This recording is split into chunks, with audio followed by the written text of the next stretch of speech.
مدینے کا، یہ التجا ہے کہ دیدار ہو مدینے کا۔ ناظرین، ماہ سفر مظفر کا اسپیشل ایپیسوڈ ہم ریکارڈ کرنے جا رہے ہیں۔ لانگ ڈرائیو ہے اور آج کا ہمارا سفر گلشن اقبال کراچی سے بحریہ ٹاؤن کراچی کی جانب ہوگا۔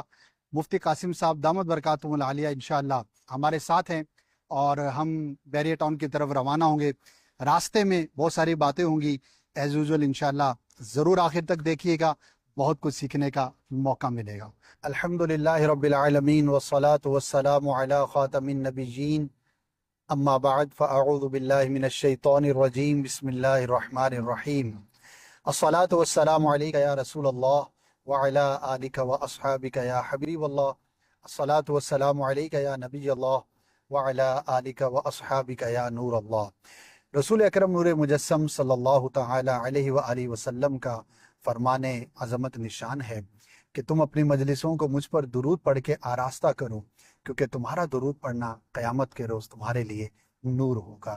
صلو علی الحبیب صلی اللہ تعالی علی محمد صلی اللہ علیہ وآلہ وسلم۔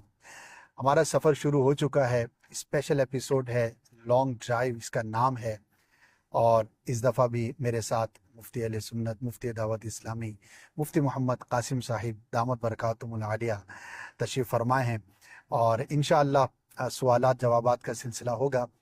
اس وقت ہم گلشن اقبال سے روانہ ہوئے ہیں، جیسا کہ انٹرو میں آپ نے دیکھا ہوگا۔ حسن اسکوائر ایک مشہور جگہ ہے، سیوک سینٹر بھی اس مقام کو کہا جاتا ہے۔ یہاں سے ہم ابھی گزر کر نیشنل اسٹیڈیم کا روڈ اور پھر آگے ہم روانہ ہو رہے ہیں۔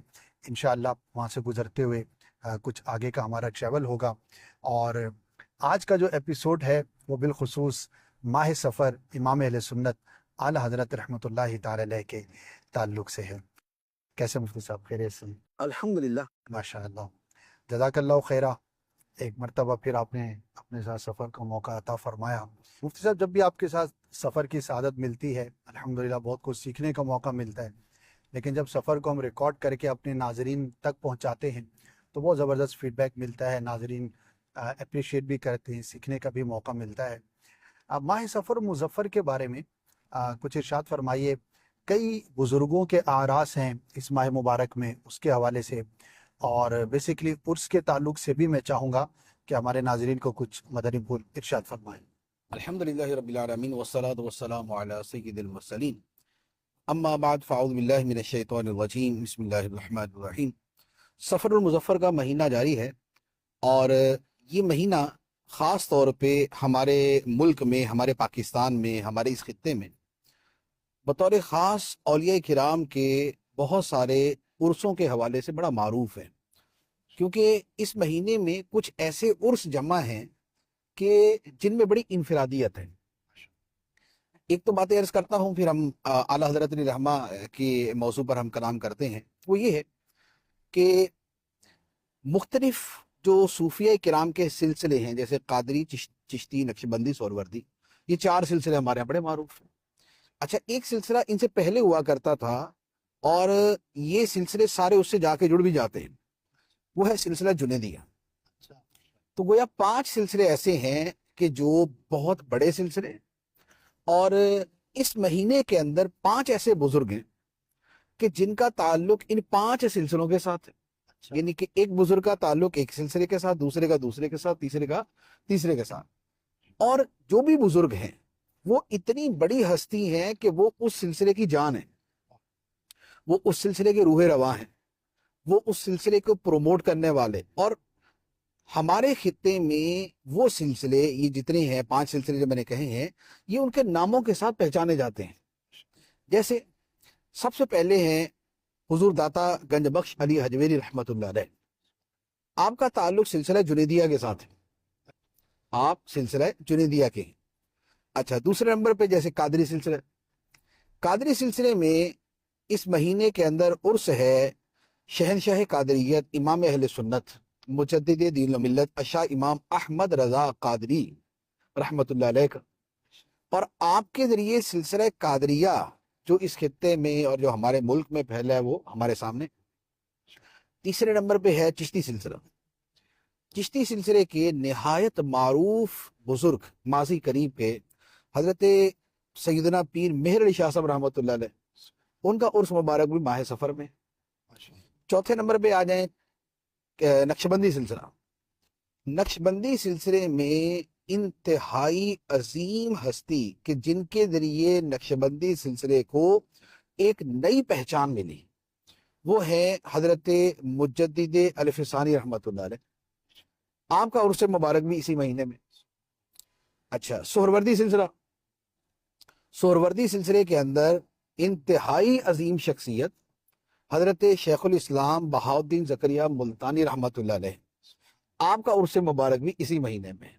تو گویا جنیدی، قادری، نقشبندی، سہروردی اور چشتی، ان پانچوں سلسلوں کی بڑی بڑی عظیم ہستیاں جو ہے وہ اسی مہینے کے اندر ان کے آراس مبارکہ ہمارے اس خطے میں آتے ہیں۔ تو یوں یہ بہت سارے عرسوں کا مہینہ ہے، اور عرس منانے کا جو مقصد ہوتا ہے، ایک تو ان بزرگوں کو ایصال ثواب کرنا، تلاوت قرآن اور ذکر و اذکار اور درود پاک، اور اسی طرح واعظ، نصیحت اور دیگر جو ہے وہ کھانا کھلانا، اس طرح کے اہتمام کر کے ان کا ثواب پہنچانا مقصود ہوتا ہے۔ دوسرا مقصد ہوتا ہے ان بزرگوں کو یاد کرنا، کیونکہ حدیث مبارک میں فرمایا عند ذکر الصالحین تنزل الرحمہ، کہ صالحین کے ذکر کے وقت رحمت نازل ہوتی ہے، تو اس لیے ان کو یاد کیا جاتا ہے۔ تیسرے نمبر پہ ہوتا ہے کہ خود ان کی سیرت مبارکہ پڑھنے سے جو ان کے احوال، جو ان کی سوانح، جو ان کا کردار ہمارے سامنے آتا ہے، وہ ہے کہ جس کے بارے میں اللہ تعالیٰ نے قرآن میں فرمایا وَاتَّبِعْ السَّبِيلَ مَنْ أَنَابَ إِلَيَّ، اور پیروی کر ان لوگوں کی جنہوں نے میری طرف رجوع کیا۔ تو جو خدا کی طرف رجوع کرنے والے ہیں ان کے راستے کی پیروی کرنے کا حکم ہے۔ تو ان بزرگوں کا راستہ کیسے پتہ چلتا ہے؟ ان کی سیرت کا مطالعہ کرنے سے، سیرت کو سننے سے۔ تو یہ جو آراس ہوتے ہیں، یہ ان کی اس سیرت کو بیان کرنے کے مواقع ہوتے ہیں، تاکہ ان کے راستے کی پیروی کر کے قرآن کے اس حکم پر عمل کیا جا سکے، وَاتَّبِعْ سَبِيلَ مَنْ أَنَابَ إِلَيَّ۔ بہت خوب آپ نے اس کو تعبیر فرمایا کہ عرس منانے کی جو ایک نیت اور جو ایک وجہ ہے یا اس سے برکت ہے، وہ حکم قرآنی پر اس طرح سے عمل کر کے بھی ہم کر سکتے ہیں۔ ماشاءاللہ بہت ہی خوب معلومات بھی ہیں۔ مفتی صاحب، بالخصوص اب ہم امام اہل سنت اعلیٰ حضرت رحمۃ اللہ تعالی علیہ کے تعلق سے بات کرتے ہیں۔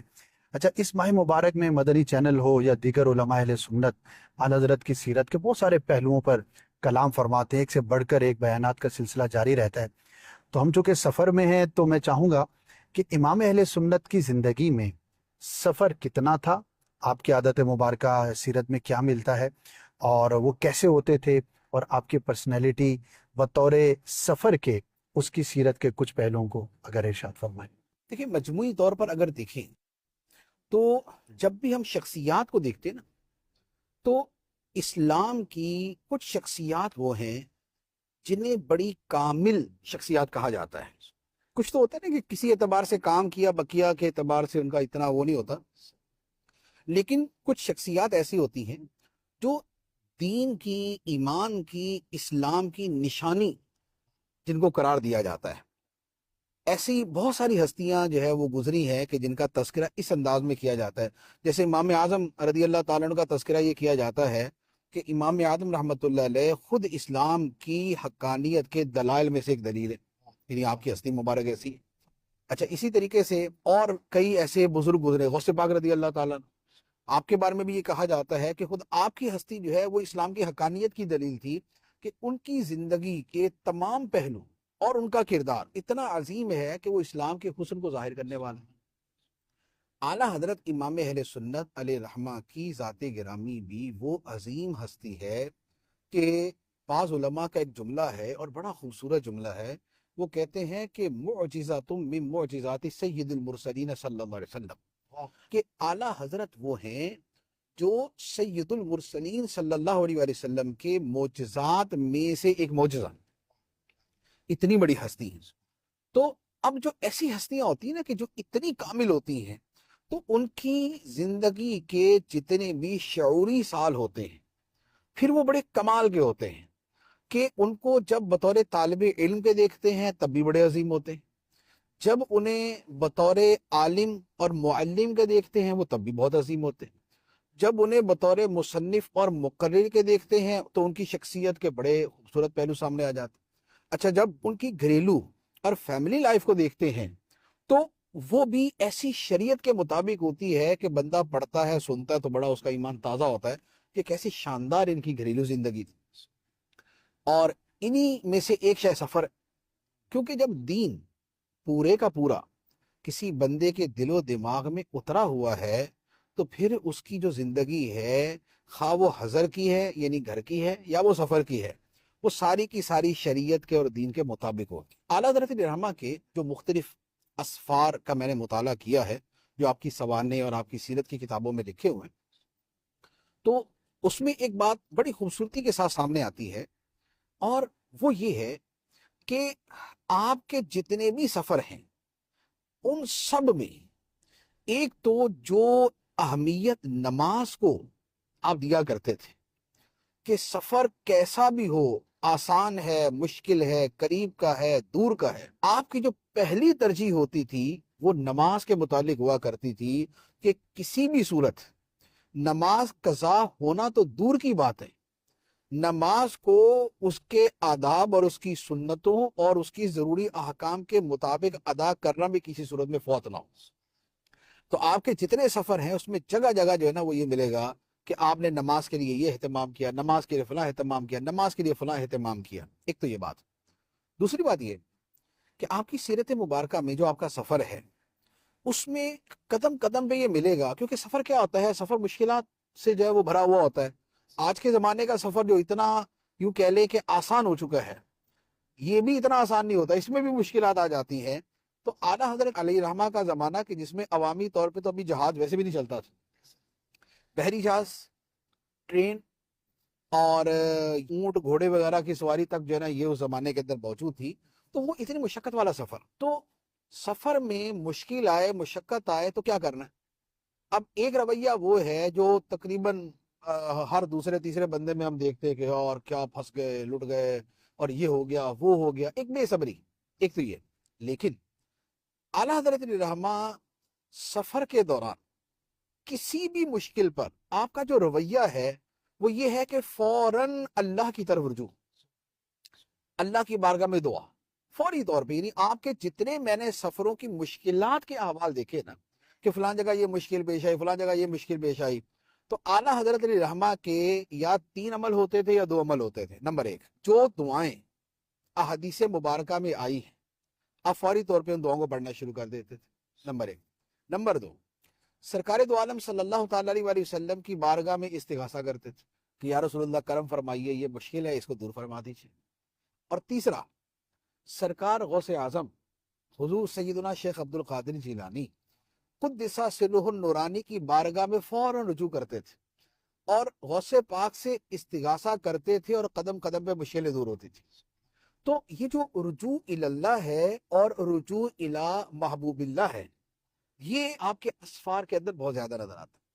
تیسری خصوصیت جو میں نے بطور خاص نوٹ کی ہے وہ یہ ہے کہ سفر میں بھی شریعت کا اتباع کرنا، شریعت کی پیروی کرنا، شریعت کے احکام کو پیش نظر رکھنا، ان پہ عمل کرنے کو ہر جگہ ملحوظ رکھنا، کسی جگہ کوئی شرعی حکم مسنگ نہ ہو اس کا خیال کرنا، یہ آپ کا ہر قدم کے اوپر جو ہے وہ نظر آتا ہے.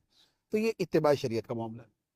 ایک اور چیز اور وہ ہے کہ آپ کے جتنے سفر ہوتے تھے ان سب میں کوشش یہ ہوتی تھی کہ خدمت دین کی کوئی نہ کوئی صورت ہوتی رہے، شرعی احکام سکھانے کی، دین سکھانے کی، نیکی کی دعوت دینے کی، ان میں سے کوئی نہ کوئی چیز آپ کے سفر میں ساتھ ساتھ چلتی رہے. تو یوں سفر جو ہے وہ نیکی کی دعوت سے لبریز ہوتا تھا. اچھا ایک اور چیز جو میں نے اسفار کے اندر جن کو دیکھا ہے وہ یہ ہے کہ لوگوں کی دلجوئی کرنا. اچھا. ورنہ سفر میں کیا ہوتا ہے کہ سفر میں عام طور پہ مزاج مختلف مواقع پر آدمی کا تھوڑا سا اپسٹ ہو جاتا ہے، اپنی ہی دیکھ رہا ہوتا ہے آدمی. وہ آدمی اپنی طرف زیادہ توجہ کرتا ہے، یا لازمی بات ہے جو گھر کا معمول ہوتا ہے اس کے مطابق تو سفر کے اندر سب سہولیات نہیں مل سکتی. لیکن اعلیٰ حضرت علیہ رحمہ سفر کے ہر طرح کے احوال میں جو آپ کی مہمان نوازی کرنے والے ہیں، جو آپ سے ملنے والے ہیں، جو آپ کے پاس بیٹھنے والے ہیں، جو آپ کی خدمت کرنے والے ہیں، حتیٰ کہ آگے جو ان کے اولاد ہے ان کے ساتھ بھی اعلیٰ حضرت علیہ رحمہ کا دلجوئی کا، شفقت کا اور محبت کا رویہ ایسا ہوتا تھا کہ جس نے آپ کے ساتھ ایک مرتبہ سفر میں شرکت کر لی یا آپ کی مہمان نوازی کر لی تو پوری زندگی کے لیے گرویدہ ہو جاتا تھا کہ جناب ماشاءاللہ جناب اعلیٰ حضرت احمد رضا خان علیہ رحمہ کے ساتھ جو ہے نا وہ ہم نے فلاں موقع کے اوپر جو ہے وہ بیٹھنے کا شرف حاصل کیا اور ہمیں یہ چیزیں حاصل ہو. تو یہ اعلیٰ حضرت علیہ رحمہ کے سفر کے اندر بھی جو آپ کی زندگی کے بڑے خوبصورت پہلو ہیں وہ یہ سامنے آتے ہیں. ماشاءاللہ بہت خوب مفتی صاحب. مجھے میں چاہوں گا اور سوالات سے آگے بڑھنے سے پہلے کہ تینوں کی اگر ایک ایک یا دو ایگزامپلز ہو، یعنی کہ آپ نے جو باتیں ارشاد فرمائی. نمبر 1، مشکل میں رجوع اللہ اور حدیثوں کی دعائیں کس طرح سے، تاکہ ناظرین کو مزید ذرا ایلیبوریٹ ہو جائے.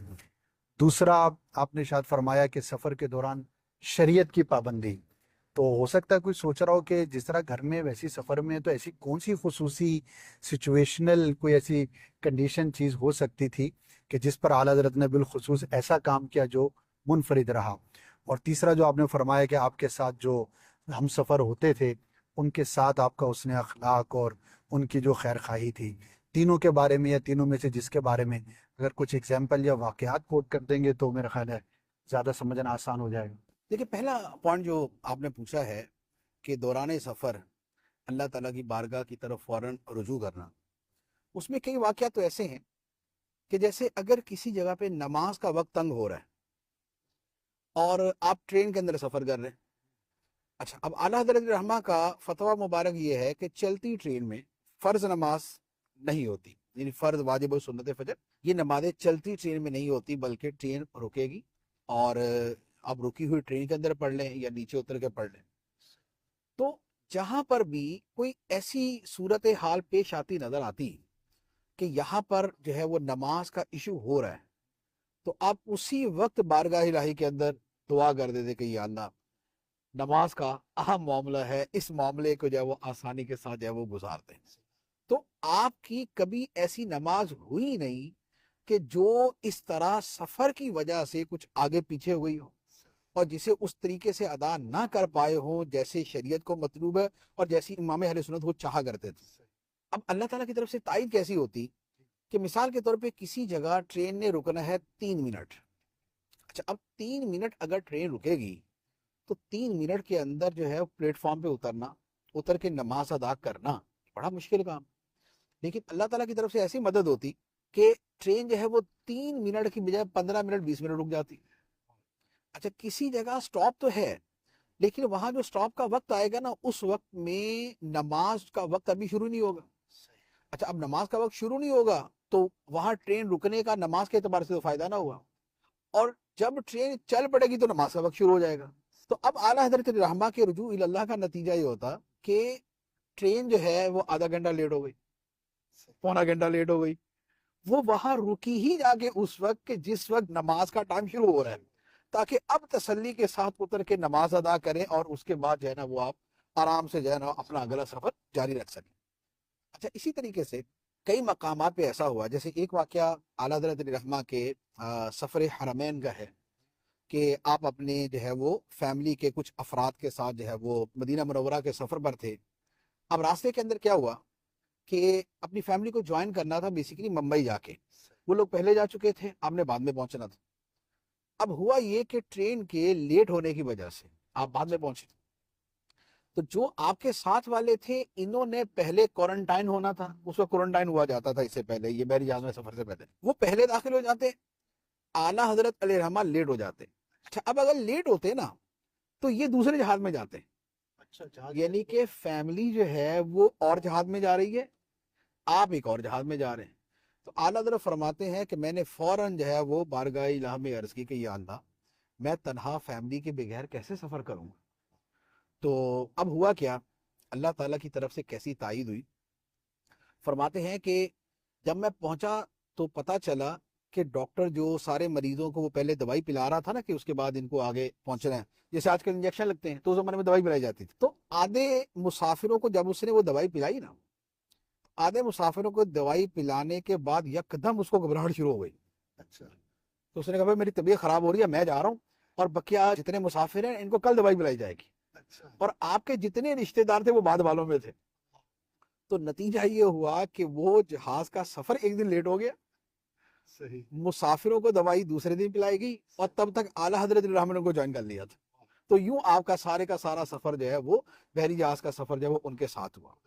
اچھا, اسی طرح اعلیٰ حضرت الرحمن نے بیان فرمایا ملفوظات کے اندر کہ وہاں پر جدہ جانے سے پہلے کامران کا ایک جزیرہ آتا ہے جہاں پر بحری جہاز رکتے تھے, اور یہاں کافی دن جو ہے وہ سٹے ہوتا تھا. تقریباً کوئی 9-10 دن کا اعلیٰ حضرت الرحمن کا سٹے تھا, اور اب یہاں سے آگے جانا تھا. تو اب کیا ہوا کہ اعلیٰ حضرت الرحمن فرماتے ہیں کہ جیسے اگلے دن ابھی جہاز کے اندر بیٹھنا ہے بحری جہاز میں, رات کے وقت میرے جتنے اہل خانہ تھے سب کے پیٹ خراب ہو گئے. اب سب کے پیٹ خراب ہوئے تو اب نتیجہ یہ تھا کہ جس کی طبیعت خراب ہوتی تھی اس کو وہی روک لیتے تھے, اس کو بحری جہاز میں آگے نہیں جانے دیتے تھے, اس کو یہی روکتے تھے. تو اب پرابلم یہ کہ اگر یہاں رک گئے تو حج نکل جائے گا, کیونکہ مریضوں کو روک کے پھر ادھر ہی ٹھہرا دے, واپسی ادھر سے ہی ہونی تھی ان کی. تو اب سب پریشان بیٹھے ہوئے. اب اعلیٰ حضرت الرحمن نے کیا فرمایا؟ اعلیٰ حضرت نے فرمایا, اپنے فیملی سے فرما رہے, تم ٹھہرو, میں ابھی اپنے حکیم سے رابطہ کرتا ہوں. اچھا, میں ابھی اپنے حکیم سے رجوع کرتا ہوں. فرماتے ہیں کہ اس کے بعد وہیں پر وہ جو جزیرہ تھا اس میں جنگل تھا, تو میں جنگل کی طرف چلا گیا, اور جتنی حدیث میں مشکل کے وقت میں پڑھنے کی دعائیں تھیں وہ میں نے دعائیں پڑھی, اور دعائیں پڑھ کے میں نے غوث پاک کی بارگاہ میں عرض کی کہ یا غوث کرم کریں, یہ فیملی کا پرابلم ہے, میں ٹھیک ہوں, یہ بیمار ہیں, یہ رہ جائیں گے. فرماتے ہیں کہ میں واپس پہنچا تو سارے کے سارے ایسے ٹھیک ہے جیسے بیمار ہوئے ہی نہیں تھے. کیا بات ہے. تو وہ جو دعائیں پڑھی, جو اللہ کی بارگاہ میں عرض کی, جو اولیاء کرام سے استمداد کی, تو اس کا اثر جو ہے وہ اس وقت ظاہر ہو گیا. اچھا, پھر فرماتے ہیں اس کے بعد کیا ہوا کہ اب جدہ پہنچے. تو فرماتے ہیں کہ جدہ پہنچتے ساتھ ہی مجھے بخار ہو گیا. اب کھلے میدان کے اندر جو ہے وہ ٹھہرنا تھا, مجھے بخار ہو گیا, اور فرمایا کہ جب بھی مجھے بخار ہوتا ہے مجھے سردی بہت لگتی. اب مجھے سردی لگے اور مجھے یہ جو ہے نا وہ پرابلم کہ اس بخار کے اندر یہ میں سارے حج کا سفر کروں گا کیسے, کیونکہ حج تو بالکل جو ہے وہ قریب آ چکا تھا. تو فرماتے ہیں کہ میں نے اسی وقت آقا کریم علیہ السلام کی بارگاہ میں فریاد کی کہ یا رسول اللہ, حج کے لیے آیا ہوں, ابھی بیمار ہو گیا ہوں. اچھا, اعلیٰ حضرت الرحمن کا بخار بھی ایسا تھا کہ یہ جب بھی چڑھتا تھا تو لمبا چلتا تھا. تو اعلیٰ حضرت فرماتے ہیں کہ میں نے آقا کریم علیہ السلام کی بارگاہ میں عرض کی, یک دم میرا بخار ٹوٹ گیا, اور ایسا ٹوٹا کہ 13 ذوالحجہ تک دوبارہ بخار نہیں ہوا, اور 13 ذوالحجہ جیسے ہے مجھے دوبارہ بخار ہو گیا. واہ, گویا کہ حج کے دنوں میں جو حج کا پورا عرصہ تھا وہ نبی پاک علیہ السلام کی حمایت اور آپ کی مدد کے اندر جو ہے نا وہ آ گیا, اور آپ اتنے دنوں جو ہے ماشاءاللہ اس سے جو ہے وہ بالکل فارغ رہے. تو یہ ہے کہ جہاں پر بھی پورے سفر کے درمیان کوئی مشکل ہے, کوئی تکلیف ہے, تو وہاں پر اللہ تعالیٰ کی بارگاہ میں عرض, اللہ کے محبوب علیہ السلام کا وسیلہ, غوث پاک کا وسیلہ, تو یہ جیسے پیش کرتے تو ساتھ ہی اس مشکل سے نکل جاتے ہیں. ماشاءاللہ ماشاءاللہ, بہت خوب مفتی صاحب. یہاں میں ناظرین کو ایک بات عرض کرنا چاہوں گا, مشاہدہ کہہ لیں اس کو, تجربہ کہہ لیں, کہ اچھے نمازی جو گھر میں ہیں, سفر میں نہیں ہیں, تو ماشاءاللہ نماز پڑھتے ہیں, لیکن جیسے ہی سفر میں جاتے ہیں تو دیکھا گیا ہے کہ بعض اوقات وہ سستی کا شکار ہو جاتے ہیں, نمازیں قضا ہو جاتی ہیں یا معاملات ہو جاتے ہیں.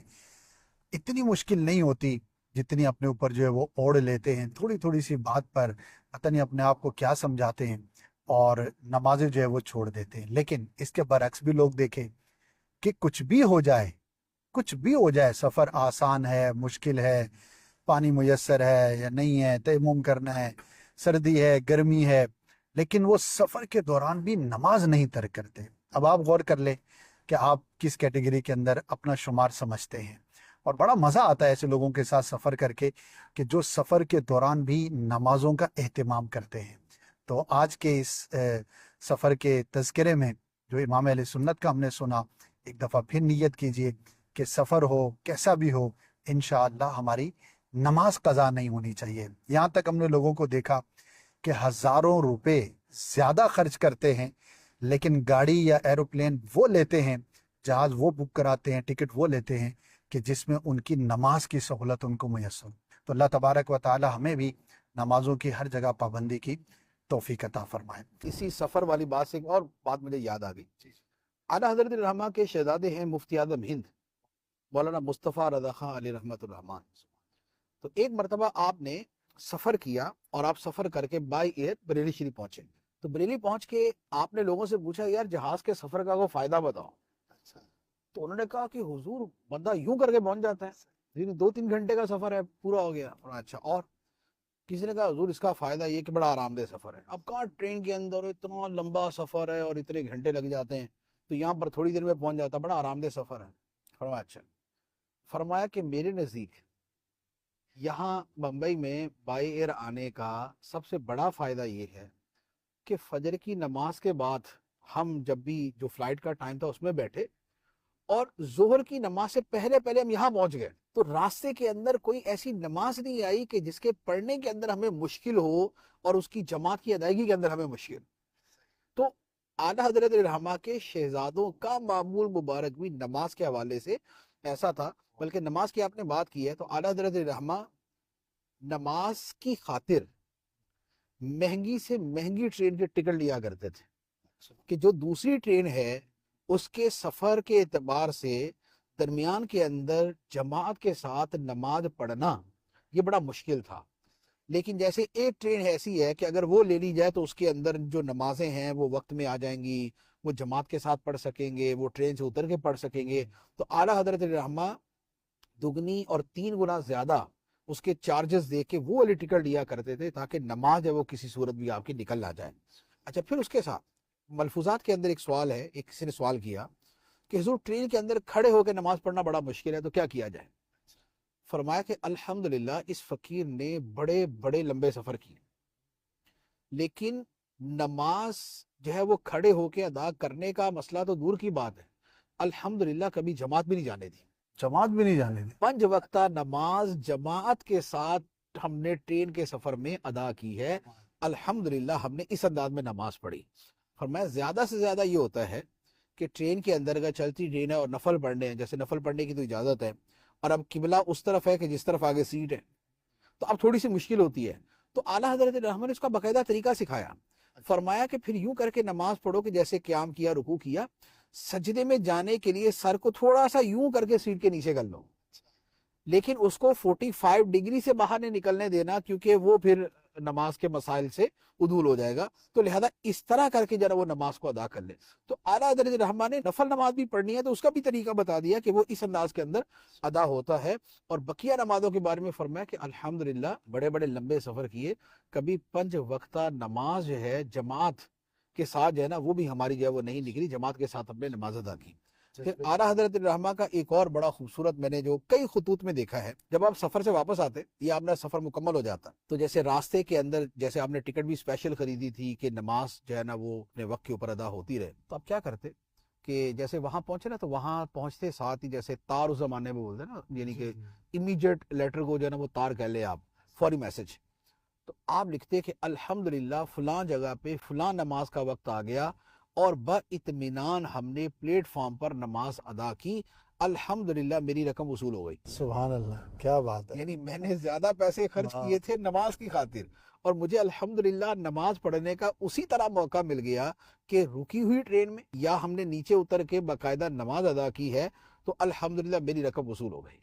بلکہ ایک سفر میں اعلیٰ حضرت رحمہ ایک مرتبہ جبل پور گئے تو وہاں پر ایک جگہ پہ جیسے ٹرین کا جو سٹاپ تھا نا وہ 3 منٹ کا تھا، تو اب آپ کے جو آپ کے ساتھ جانے والے تھے نا تو اس نے جا کے جو ٹرین کا ڈرائیور تھا اس سے کہا کہ ہمیں فجر کی نماز پڑھنی ہے تو آپ مہربانی کر کے تھوڑا سا ذرا ہمیں وقت دے دے کہ ہم نماز ادا کر لیں، کیونکہ ٹرین کا عام طور پہ کیا ہوتا ہے کہ ٹرین اپنی تاخیر نکال لیتی ہے، آگے تھوڑا سا تیز چل لیتی ہے تو کام پورا ہو جاتا ہے۔ اب کیا ہوا، اعلیٰ حضرت رحمہ نے فجر کی نماز اسٹیشن پہ پڑھی، اس جماعت میں 300 افراد شریک تھے۔ واہ! اور اس زمانے میں فجر کی نماز آپ نے ٹرین سے اتر کے پلیٹ فارم پہ ادا کی ہے اور اس میں 300 افراد آپ کے ساتھ جماعت کے اندر شریک تھے۔ تو یہ ہوتا ہے کہ جب ایک بندہ نماز کے لیے ایسا جذبہ دکھاتا ہے نا تو اس کے ساتھ اتنی بڑی تعداد جو ہے وہ، آپ تھوڑی 300 افراد کے ساتھ جو ہے وہ سفر کر رہے تھے، آپ کا جو سفر تھا وہ تو چند افراد کے ساتھ تھا، لیکن جب بندہ یوں کر کے نماز کے لیے رکتا ہے اور کوشش کرتا ہے تو اللہ تعالیٰ اس کی محبت اس کی جو ہے وہ تائید، اس کی عزت، اس کی تکریم لوگوں کے دلوں میں پیدا کر دیتا ہے، اور اس طریقے سے نماز ادا ہوتی ہے۔ ایسے ماشاءاللہ مفتی صاحب بسوں میں جیسے ہمارے یہاں سفر ہوتا ہے، پوری بس میں کوئی ایک ایسا نمازی ہوتا ہے جو کہیے کہ ڈرائیور سے بھی بات کرتا ہے، نہ مان رہا ہو تو تھوڑا سا شور بھی کر دیتا ہے، اور اس کے ساتھ پھر سارے کھڑے ہو جاتے ہیں کہ نہیں بھائی نماز کا ٹائم ہے روکو، اور پھر سب ترغیب کر کے۔ اب تو ماشاءاللہ میں اگر اپنے ملک کی بات کروں تو مچ بیٹر ہے، آج سے 15-20 سال پہلے جو سلسلہ تھا تو اب تو ڈرائیور حضرات خود اعلان کر دیتے کہ نماز کا ٹائم ہے، نماز پڑھنی ہے تو آپ نیچے آ جائیں، اور کافی بہتر ہو گیا۔ لیکن پھر بھی جو آپ نے بات ارشاد فرمائی کہ کوئی ایک ذرا سی کوشش کرتا ہے تو پھر سارے ماشاءاللہ مل کر اس کے ساتھ جو وہ شامل ہو جاتے ہیں۔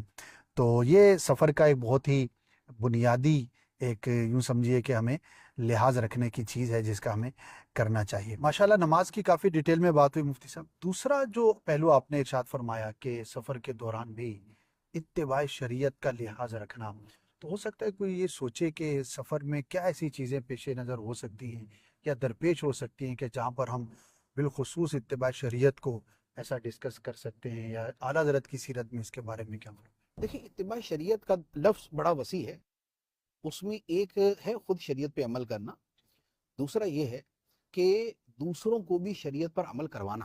صحیح۔ اعلیٰ حضرت رحمہ کا جو طریقہ کار تھا وہ یہ تھا کہ جیسے آپ سفر میں ہیں تو کہیں بھی اگر کوئی خلاف شرع چیز نظر آتی ہے اور وہ موقع ایسا ہے کہ جسے اگر ہم اپنے تھوڑا سا ماحول کے اعتبار سے سمجھے نا، معاملہ جو عمومی لوگوں کا ماحول ہے، تو اس میں بندہ مروتاً چپ ہو جاتا ہے جی۔ کہ یار میزبان ہے، یار کسی کے گھر میں بیٹھا ہوں، یار یہ سیٹ صاحب ہے، تو یہ میں کیسے بات کروں۔ اعلیٰ حضرت رحمہ اس طرح کی تمام چیزوں سے ماورا ہو کر، اور وہ جو قرآن نے جو خدا کے محبوں اور محبوبوں کی شان بیان کی ہے نا کہ وَلَا يَخَافُونَ لَوْمَةَ لَائِمٍ، اور وہ ملامت کرنے والے کی ملامت کی پرواہ نہیں کرتے، یعنی وہ یہ نہیں سوچتے کہ یار کوئی کیا کہے گا، لوگ کیا کہیں گے، نہیں، وہ جو شریعت کا حکم ہے اس پر عمل بھی کرتے ہیں، دوسروں کو بتاتے بھی ہیں۔ اب جیسے اعلیٰ حضرت رحمہ ایک مرتبہ جبل پور کے سفر پر گئے، تو جبل پور کے اندر ایک تو اعلیٰ حضرت رحمہ کے بہت اچھے دوست تھے اور بہت بڑے عالم بھی تھے، حضرت مولانا عبدالسلام رضوی رحمۃ اللہ علیہ، عید الاسلام ان کا لقب تھا، اور یہ اعلیٰ حضرت رحمہ نے ہی ان کو لقب عطا فرمایا تھا۔ اور ان کے بیٹے تھے حضرت برہان الملت مفتی برہان الحق جبل پوری رحمۃ اللہ علیہ۔ تو یہ تو خیر کافی ماشاءاللہ طویل عمر پائی، پاکستان بھی ان کا جو ہے نا وہ کافی آنا ہوتا تھا۔ تو وہاں پر جبل پور میں آپ ان کی دعوت پر تشریف لے گئے، تو آپ فرماتے ہیں کہ ایک مرتبہ کسی کے گھر میں تھے اور یکدم جو ہے نا وہ جو جیسے وہ الارم کلاک لگا ہوتا ہے، تو الارم کلاک سے بڑی سریلی موسیقی کی آواز آنا شروع ہو گئی۔ تو اعلیٰ حضرت رحمہ نے فوراً فرمایا کہ یہ موسیقی ہے اور یہ ناجائز و گناہ ہے، اس کو بند کیا جائے۔ تو اب اس کو آپ نے اسی وقت رکوا دیا کہ یہ گناہ ہے، تو یہ اس کو فوری طور پہ بند کیا جائے۔ اچھا، اسی طرح ایک اور واقعہ مجھے یاد آیا، جب آپ حج پر جو ہے وہ حاضر ہوئے تو اب جدہ اتر کے وہاں سے آگے جو ہے وہ جیسے آگے جس بھی سواری پر بیٹھ کے مکہ مکرمہ جانا تھا۔ اب ہوا یہ کہ بحری جہاز سے اترے، وہاں سے جو آگے کا راستہ تھا وہ یعنی کہ پانی سے باہر آنے کے بعد جو آگے راستہ تھا نا وہ تھا چھوٹا سا راستہ ایک، اور رش اتنا تھا تو مرد عورت سب جو ہے نا وہ بالکل گھسے ہوئے ایک دوسرے کے ساتھ جا رہے ہیں۔ اعلیٰ حضرت رحمہ کے ساتھ گھر کی خواتین تھی، آپ اس رش سے پہلے ہی اپنی فیملی کے ساتھ کھڑے ہو گئے کہ یہ رش ختم ہوگا، کیونکہ اس میں مرد عورت جو ہے وہ آپس میں ایک دوسرے سے بس ہو رہے تھے، آپ کھڑے ہو گئے۔ اچھا، اب دن کا وقت ہے اور عرب کی گرمی ہے، اعلیٰ حضرت علی رحمہ کتنی دیر کھڑے رہے؟ 5 گھنٹے، اور کھانے کو بھی کچھ نہیں، صبح کا ناشتہ نہیں کیا ہوا، اگلا کھانا آگے کہیں جائیں گے تو ملے گا، پاس میں کھانے کو ہے نہیں، دھوپ نکلی ہوئی ہے، رش بے تحاشا ہے، لیکن اپنے گھر کی خواتین کو غیر مردوں سے مس ہونے سے بچانے کے لیے اور خود غیر عورتوں سے بدن مس ہونے سے بچانے کے لیے 5 گھنٹے کھڑے رہے۔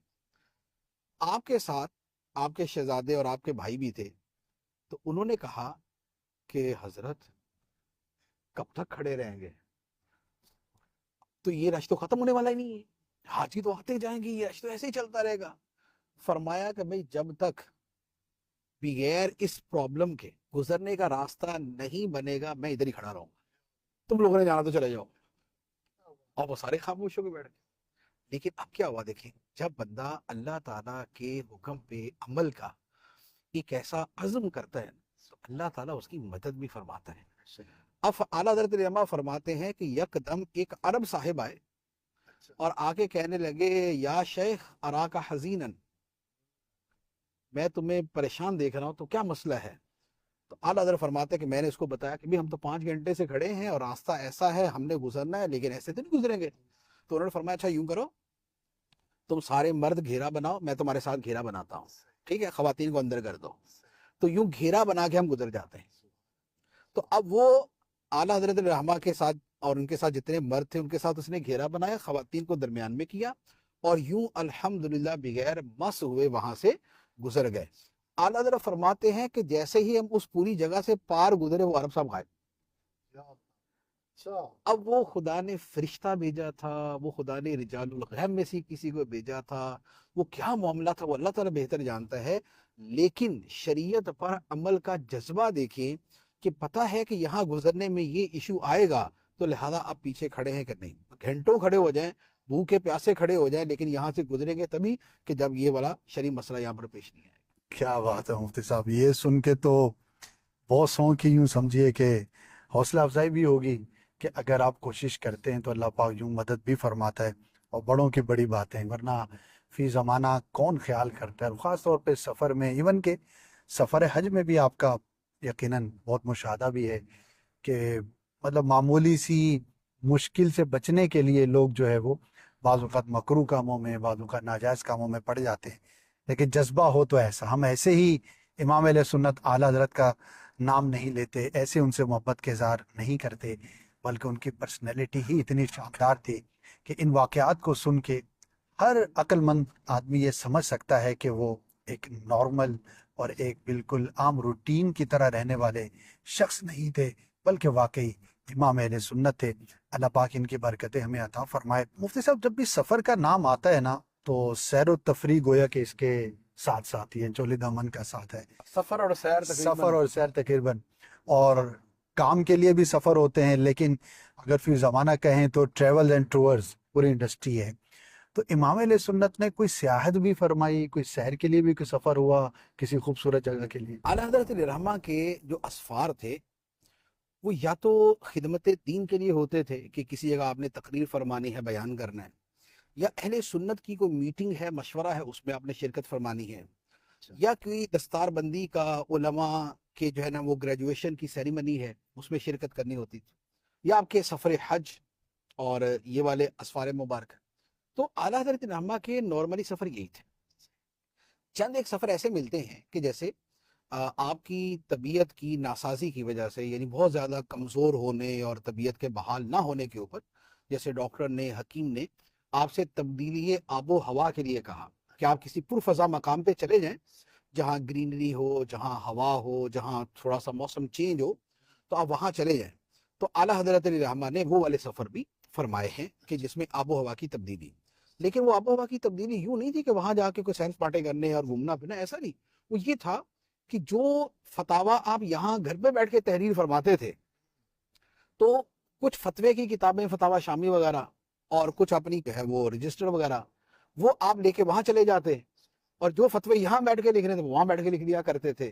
تو یوں آب و ہوا کی تبدیلی کا جو حکیم طبیب کی طرف سے جو ایک مشورہ ہوتا تھا اس پر بھی عمل ہو جاتا تھا، اور جو خدمت دین والا کام تھا یہ بھی چلتا رہتا تھا۔ تو نارملی تو آپ کے جو چند ایک سفر اس طرح کے، یعنی کہ صحت افزا مقام کے ہیں، وہ اس طرح کے ہیں۔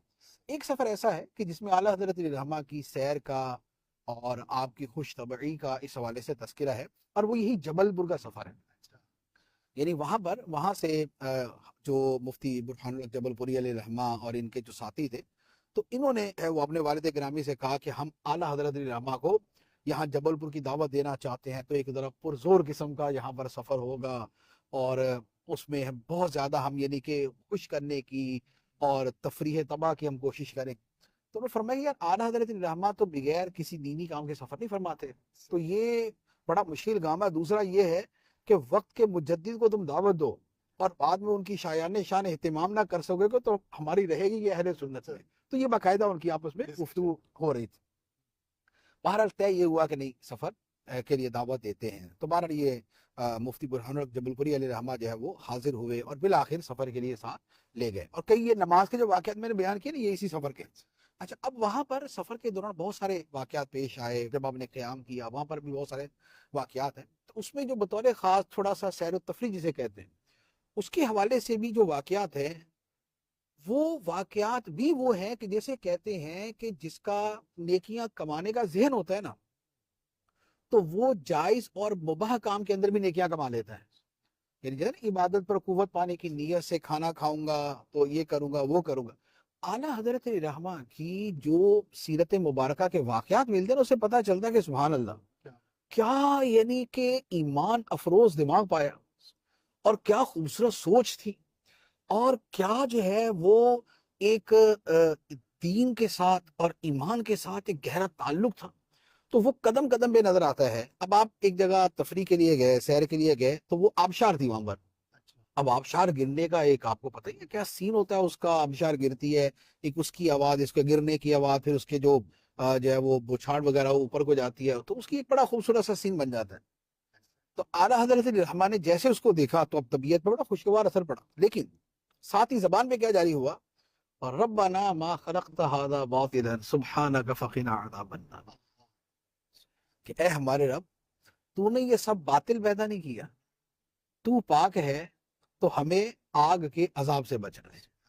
تو یہ ہے ایمان والے کی کیفیت کہ جب وہ ایسی دل کو راحت پہنچانے والی چیز دنیاوی اعتبار سے بھی دیکھتا ہے تو اس کی زبان پہ خدا کا ذکر جاری ہو جاتا ہے.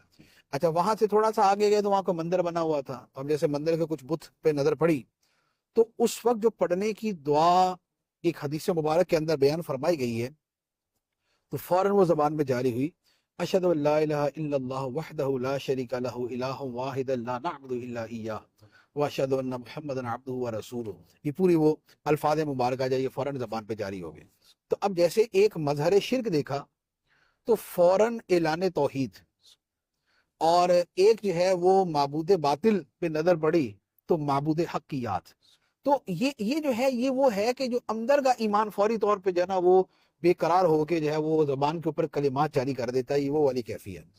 اچھا پھر اس کے بعد کیا ہوا کہ مغرب کی نماز کا وقت ہوا تو اب وہاں پر جیسے وہ آبشار کا پانی بھی بہہ رہا ہے ایک طرف درخت بھی ہیں اور صحرا کا بھی ایک منظر اور ریت وغیرہ بھی ہے پہاڑ بھی ہیں. تو برہان ملت فرماتے ہیں کہ میں مغرب کی اذان دینے کے لیے کھڑا ہوا تو یکدم پیچھے سے اذان کی آواز آنا شروع ہو گئی. تو میں نے مڑ کے دیکھا تو اعلیٰ حضرت علیہ رحمہ خود اذان مغرب دے رہے ہیں. تو میں بڑا خوش ہوا کہ اعلیٰ حضرت اذان دے رہے ہیں. تو اذان ہوئی نماز پڑھی اعلیٰ حضرت نے امامت کروائی. اب نماز کے بعد میں نے پوچھا کہ حضور آپ نے اذان دی تو فرمایا کہ وہ حدیث مبارک ہے کہ بندہ جہاں اللہ کا ذکر کرتا ہے تو وہ جگہ قیامت کے دن اس بندے کے ذکر الہی کی گواہی دے گی. تو یہاں پر آبشار کا پانی بھی بہتا ہوا جا رہا ہے درخت بھی ہیں پہاڑ بھی ہیں میدان بھی ہے صحرا اور ریت بھی ہے. تو میں نے اس لیے اذان دی تاکہ یہ سارے درخت یہ پانی کے قطرے اور یہ ریت کے ذرے سارے قیامت کے دن میرے جو ہے وہ ایمان کی اور میرے ذکر الہی کی گواہی دیں.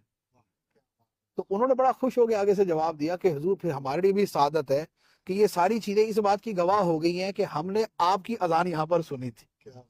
تو اب یہ دیکھیں نیکی کمانے کا جیسے ہی کوئی موقع ملا تو فوری طور پہ اس پر عمل کیا کہ یہ موقع دوبارہ اس انداز کے اندر نہیں ملے گا کہ یہاں دریا بھی بہ رہا ہو تو یہاں چشمہ بھی جاری ہو تو یہاں ریت بھی ہو پتھر بھی ہو پہاڑ بھی ہو درخت بھی ہو تو وہاں پر اذان کہہ کے ان سب کو اپنے ایمان کا گواہ بنا لیا. تو یہ یعنی کہ جو تفریح والے معاملات ہیں اس میں بھی یہ والے دینی پہلو موجود ہیں.